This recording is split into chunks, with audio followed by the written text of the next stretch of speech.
ஏய் என்னடி புது வருஷமே பிறந்துருச்சு புஷ்பா பாட்டோடு வந்து இருக்கான். இது புஷ்பா பாட்டு இல்லடி, அவன் பாட்டு. 12 மாதமும் போச்சுங்களோ, நியூ இயர் வச்சுங்களோ, எத்தனையோ அனுபவங்களோ, பட்டண்ட கஷ்டங்களோ, வருஷம் ஃபுல்லா இன்ப துன்பங்களோ, பார்த்துட்ட வன்மங்களோ, நிறைய பேர் லைஃப்ல வந்தாங்களோ, எல்லாம் திருந்தாத ஜென்மங்களோ.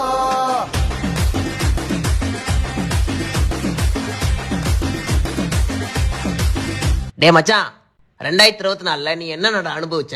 ஹே சிரிப்பு ஒரு வாட்டி, அழுக பல வாட்டி, தூங்கும் போது ஓவர் திங்கிங் நிறைய வாட்டி, நிம்மதி ஒரு வாட்டி, டிப்ரெஷன் பல வாட்டி, ஒரு வருஷம் ஃபுல்லா புலம்புன்னு நிறைய வாட்டி, மாச சம்பளம் வர்றது ஒரு வாட்டி, ஒரு வாட்டி செலவு ஆகுறது பல வாட்டி, பல வாட்டி, ஒரு ரூபாய் சேர்க்காம வருஷமே முடிஞ்சு போச்சு. வந்துச்சே நியூ இயர், வந்துச்சே நியூ இயர், வருஷம் ஃபுல்லா முடிஞ்சு போய் வந்துச்சே நியூ இயர்.